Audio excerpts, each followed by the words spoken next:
The knock struck the cabin door like a bullet-sharp sudden and impossible splintering the silence of the mountain night. Jonah Blackfeather sat bolt upright on his cot, breath fogging the air, heart hammering so hard he could hear it over the wind. The fire had burned down to a dull red eye, barely alive, and the cold had already begun its slow conquest of the room. Outside, the storm roared through the pines, a living thing that clawed and screamed and hurled itself against the log walls as if the mountain wanted blood. No one knocked up here, not in winter, not at this hour, not ever. The knock came again, 3 blows this time, weaker, uneven. "Please." A woman's voice called through the door, hoarse and breaking. "Sir, I can't feel my hands. I'll die out here." Jonah swung his feet to the floor, boots scraping over frozen planks. Instinct pulled him toward the rifle propped against the wall, but he stopped himself halfway. 7 years alone had sharpened his reflexes into weapons, and he didn't like how quickly they came alive. He stepped closer to the door, listening. The wind howled. Snow slammed against the logs. Somewhere beyond the storm, a branch cracked under ice. "Sir." The voice came again, softer now, as if the speaker were leaning her forehead against the wood. "I don't need much, just the night." Jonah slid the iron bar free when he opened the door. The storm exploded into the cabin. Snow and wind burst inside in a white fury, and with it came the woman stumbling forward as if the mountain itself had finally let her go. She nearly collapsed, and Jonah caught her by the shoulders, surprised by how light she felt. He shoved the door shut with his back and forced the bar into place as the wind screamed its fury on the other side. For a moment, neither of them spoke. Snow clung to her hair in crystalline knots. Dark strands, half braided, half loose, plastered to her cheeks. Her wool cloak was stiff with ice, torn near the hem, and her boots were soaked through, cracked leather barely holding together. Face was pale from the cold, lips blue at the edges, but her eyes were anything but weak. They were sharp, alert, watching him. "Thank you," she said, each word measured, as if speaking too fast might shatter her. "I didn't know where else to go." Jonah released her slowly, stepping back just enough to see her clearly. She straightened on her own, pride holding her spine upright even as her knees trembled. "You came a long way," he said. "I had to."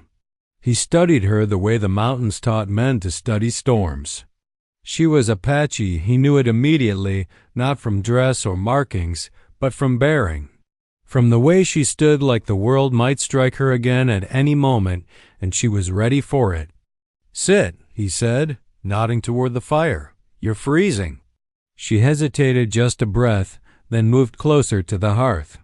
She held her hands out, fingers stiff and reddened, and Jonah saw the faint tremor she'd been hiding. He poured water into the kettle and set it over the coals. The simple act steadied him. Routine always did. "My name's Jonah," he said at last. She glanced up. "Ilawan." It wasn't an Apache name. It wasn't anything he recognized. But names were often lies people used to survive, and Jonah had learned not to pry at wounds that weren't his. As the water warmed, silence filled the cabin, thick, heavy, broken only by the wind and the soft crack of settling logs. Jonah handed her a tin cup.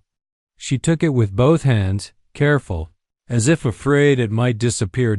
When she lifted her foot closer to the fire, her cloak shifted. Jonah saw the dark stain at the edge of her sock. "You're bleeding." "It's nothing," she said quickly, pulling her foot back. "Nothing that bleeds through wool usually is." She met his gaze, jaw tightening. "If you want me gone, say so." Jonah shook his head. "I don't." That surprised them both. He fetched a cloth and a small tin of salve from a shelf. When he knelt to look at her foot, she stiffened but didn't pull away. The boot came off with effort, frozen leather resisting like it resented being disturbed. Beneath it, her heel was raw, cracked open from days of walking. "You've been traveling hard," Jonah said. "Yes." "Alone?" Her eyes flicked toward the shuttered window. Until recently. That answer settled into him like a stone. He cleaned the wound gently. Her breath hitched once, but she made no sound. Jonah admired that kind of strength, the quiet kind that didn't ask to be seen. When he finished, she flexed her foot carefully. You didn't have to do that. I know. Outside, the storm showed no sign of mercy. Snow hammered the roof. The wind whistled through the cracks like a warning. Alawan stared into the fire. You live very far from everything. On purpose. She nodded, as if that made perfect sense. Men who want to be found don't live this high. Jonah glanced at her. Who's looking for you? Her reflection wavered in the flames. Men who believe they're owed something. The kettle hissed softly. Jonah poured more hot water. Then sat across from her, the fire between them like a boundary neither crossed. You can stay the night, he said. When the storm breaks, you'll go on. She didn't answer right away. Instead, she reached inside her cloak and pulled out a small, oilcloth-wrapped bundle. Her fingers lingered on it before setting it down beside her, as if the object carried weight beyond its size. Thank you, she said finally. The word sounded heavier than gratitude. A sudden gust rattled the door, hard enough to make the latch jump. Jonah's eyes snapped up. Alawan followed his gaze. They won't stop, she said quietly. Who? The ones behind me. Jonah stood and moved to the narrow window, pushing the shutter aside just enough to peer into the storm. Snow reduced the world to shadows and movement, but years of watching had taught him when darkness felt wrong. He let the shutter fall back into place. You shouldn't have come here, he said. I know. People bring trouble. So do mountains, she replied. But you still live among them. Jonah turned back to her, something unfamiliar stirring in his chest. Curiosity, maybe. Or the first crack in a wall he'd spent 7 years building. Get some rest, he said. We'll talk in the morning. Alawan nodded and lay back near the fire, pulling the blanket tight around her shoulders.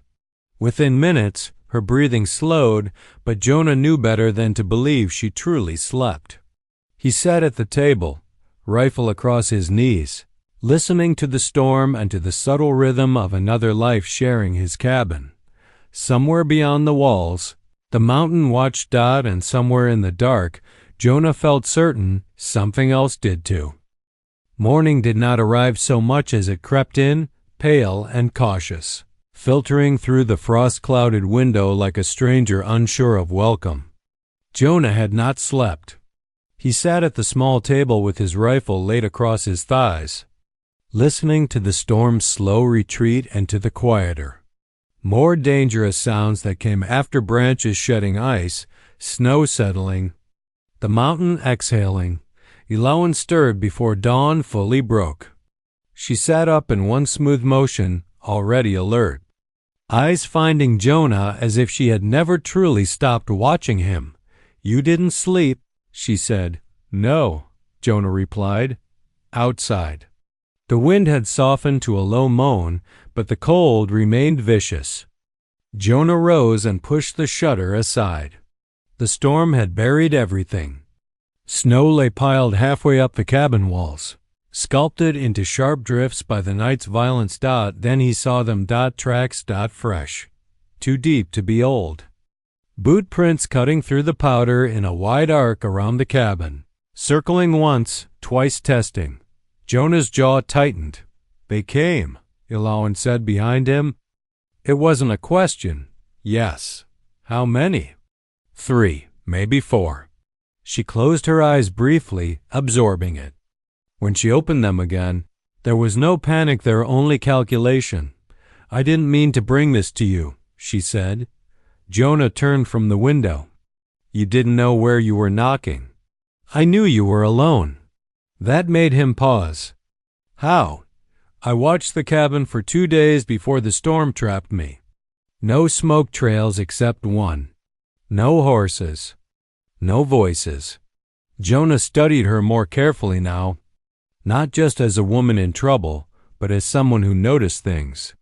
Someone who survived by seeing what others missed. You should have kept moving, he said again, though the words carried less conviction this time. I tried, she replied quietly. They caught up to me at the ridge. I ran downhill because cold kills slower than men. Jonah nodded once. It was a choice, he understood. He pulled on his coat and stepped outside despite her protest. The cold bit instantly, sharper than the night before, as if angry at being endured. He followed the tracks a short distance, crouching low, fingers brushing the snow-heavy boots. Poor discipline. One man had slipped, left a long smear where his knee had dug in. Another had stood too close to the window, curious, careless. They had numbers, but not patience. Jonah returned inside and barred the door again.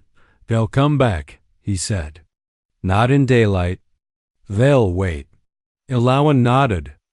They always do. She reached into her cloak and drew out the oilcloth bundle again, placing it on the table between them. Jonah hadn't asked about it before, but now its presence felt unavoidable. That's what they want, he said, Doppelquote. She unwrapped it carefully. Inside lay a folded map, old and soft from handling. Lines and symbols crossed it, some written in careful English script, others etched in Apache markings that Jonah recognized from his childhood. His stomach tightened. Dead Elk Pass. You know it. Everyone does. Ilawan traced a finger along one of the lines. My father drew this. He was hired by a man named Crow. Jonah stiffened. Harlan Crow. She looked up sharply. You've heard of him. He burned villages and called it progress, Jonah said flatly. Then he disappeared. He didn't disappear, Ilawan replied. He ran. And before he did, he hid something in the valley. Jonah leaned back slightly. Gold, she met his gaze. Land. The word hung between them. My father helped map the valley so Crow could claim it, she continued. When he realized what Crow intended, to drive everyone out, to sell it piece by piece, he tried to stop him. Crow had him killed. Jonah felt an old, familiar heat rise in his chest. And your brother? He tried to destroy the map. They caught him 3 days ago. Her voice didn't break. That frightened Jonah more than if it had. They followed me after that, she went on. I took the map and ran. Jonah exhaled slowly. You came here because you thought I'd help you. I came here because you weren't them, she said. And because you live like someone who knows what it costs to stand your ground. Jonah looked away. The cabin creaked as the temperature shifted, the logs adjusting like old bones. You don't know me, he said. I know you didn't turn me out into the storm, she replied. That's enough. A sharp crack echoed outside, wood splitting under weight. Jonah's hand went to his rifle instantly. They're testing the perimeter, he said. Ilawan rose and moved to the door, peering at the seams. They won't attack the cabin directly. Too risky. They'll wait for you to leave. She nodded. Then we shouldn't wait. Jonah frowned. You can barely walk. I can walk enough. You won't survive another night out there. Neither will they, she countered. Not if we move first. Jonah studied her, really studied her. The exhaustion etched into her face. The resolve holding her upright. The quiet grief she carried without display. You're asking me to help. You take them on, he said. I'm asking you.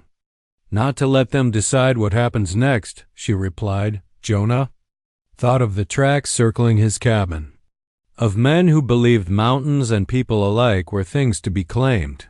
He thought of the uniform he'd once worn, of orders followed too easily, of the blood that never fully washed from his hands. I won't let them take you, he said finally. Ilawan's shoulders sagged, not in relief, but in release. As if she had been braced for refusal and was now recalibrating to something else. What's the plan? She asked. We don't stay, Jonah said. And we don't go where they expect. He retrieved a second pack from beneath the cot and began loading it with practiced efficiency food. Ammunition, rope. There's an old trapper's route through the gorge, he continued. Too narrow for horses. Dangerous in winter. She watched him closely. You've used it once and survived, barely. Outside, the sun climbed higher, pale and weak. The tracks beyond the window glinted faintly, like a warning. Ilawan wrapped the map back in oilcloth and tucked it deep inside her cloak. After the gorge? Jonah paused. After, we head toward Dead Elk Pass. Her breath caught, just slightly. You said everyone knows that place. Everyone fears it, Jonah corrected. That's why it's empty. She searched his face. You don't have to do this. I know. He shouldered his pack and opened the door. Cold air rushed in, fierce and cleansing. But if I don't, he said, they'll keep hunting you. And next time, you might not find a door to knock on. Ilawan stepped into the threshold, the mountain stretching white and merciless beyond her. Then let's make sure there isn't a next time, she said. They left the cabin together, their tracks vanishing almost instantly beneath falling snow, as if the mountain itself were deciding what it wished to remember. The gorge narrowed until the world felt squeezed into a single breath. Jonah went first, boots testing every step before committing his weight. Ice glazed the rock walls, catching what little light filtered down from the sky above. Far below, unseen water moved under frozen stone, a low, restless murmur that never stopped. The air smelled sharp and mineral, old as the mountain itself. Ilawan followed close behind him. Her injured foot slowed her, but she hit it well, jaw set, breath controlled. Snow brushed her cloak, whispering as it slid past into the depths below. They did not speak. Sound carried too easily here. Halfway through the gorge, Jonah raised his hand. Ilawan froze instantly. Above them, a loose cascade of snow shifted, not falling, but disturbed. They're close, Jonah murmured. They followed our trail? No, he said. They guessed. He scanned the ledges above. The men hunting them were not skilled, but desperation sharpened stupidity into danger. One wrong shot here could bring the entire gorge down on them. Jonah motioned forward again. Faster now. When they emerged on the far side, the land opened abruptly into rolling forest broken by long, sloping clearings where fire had once raged unchecked. Charred trunks jutted from the snow like blackened ribs. The wind carried a faint metallic scent Jonah didn't like. Dead Elk Pass waited beyond the next ridge. They pushed hard until dusk, then harder still, legs burning, lungs aching. When they finally stopped, the sky had turned the color of old bruises, and the forest around them had gone unnervingly quiet. Jonah crouched and brushed snow from the ground, exposing scorched earth beneath. Crow burned this place, he said. Killed the trees so nothing would hide his camps. Ilawan knelt beside him, fingers tracing the blackened soil. My brother said the land never forgave him. Jonah believed that. Some places remembered. They made camp without fire, huddled beneath a rock overhang that cut the wind. Jonah passed Ilawan the last of the dried meat. She ate slowly, conserving energy. You've been here before, she said. Double quotes, yes. With him? With men like him, Jonah replied. Different name. Same orders. She studied him in the dim light. You left. I survived, he corrected. A sound cut through the night soft, deliberate. Footsteps. Jonah reached for his rifle, pulse steadying into a familiar rhythm. He counted the sounds. 3, no 4. Ilawan's hand tightened around the small blade she carried. They're spreading out, she whispered. They think we're tired, Jonah said. They're right. The first shot cracked the night, splintering stone inches from Jonah's head. He rolled, firing back without hesitation. Snow erupted where the bullets struck, a white cloud swallowing the sound. The forest came alive with gunfire. Men shouted. One cursed loudly as he slipped, crashing through brush. Jonah moved low and fast, using the burned trunks as cover. He fired again once-twice and heard a body hit the ground hard enough to knock the breath from it. Ilawan moved when Jonah moved, never where he expected her to be, always where she needed to be. She waited until one of the men rushed too far forward, then struck from the side, blade flashing, quick and silent. The fight was brutal and close, breath steaming, muscles screaming against cold and fear. One man charged Jonah head-on, wild-eyed, rifle swinging like a club. Jonah sidestepped and drove his shoulder into the man's chest, sending both of them crashing into the snow. They struggled, boots sliding, fists numbing instantly. Jonah gained the upper hand and pinned him, rifle barrel pressed beneath the man's jaw. "Where's Crow's gold?" The man spat. Jonah's eyes hardened. Wrong question. He knocked the man unconscious and rose, scanning the clearing. Two bodies lay still. One man had retreated uphill toward the pass. Ilawan stood near the edge of the clearing, blood streaking her sleeve, not hers. "It doesn't end here," she said. "No," Jonah agreed. "It ends where he thinks he's already won." They moved again before dawn, following the rising land into Dead Elk Pass. The valley opened like a wound. Snow lay thinner here, disturbed, scarred. Half-collapsed structures dotted the basin-rotting cabins, rusted tools, the bones of a failed empire. Jonah felt the weight of the place press down on him, thick with memory and unfinished violence. Ilawan slowed, breath catching. She walked toward a stone marker half buried near the creek, brushing snow away with shaking hands. "My brother," she said. Jonah stood guard as she knelt, head bowed, fingers pressed to the cold stone. The creek whispered beneath ice, carrying grief downstream. A voice echoed across the valley. "You should have sold it when you had the chance." The last man stepped into view, rifle resting easy on his shoulder, confidence born of ignorance. He smiled like the valley belonged to him. "You led us right where we wanted to go," he continued. Crow was right. "You people always come back to your graves." Jonah moved without thinking. The shot echoed sharp and final. The man dropped, surprise frozen on his face. Silence followed, deep and absolute. Ilawan rose slowly. She did not look at the body. Instead, she pulled the oilcloth bundle from her cloak and unfolded the map one last time. "This ends now," she said. Jonah watched as she held it over the creek. The paper trembled, then slipped from her fingers. Dark lines dissolving as water claimed them. No one hunts. "Land like this again," she whispered.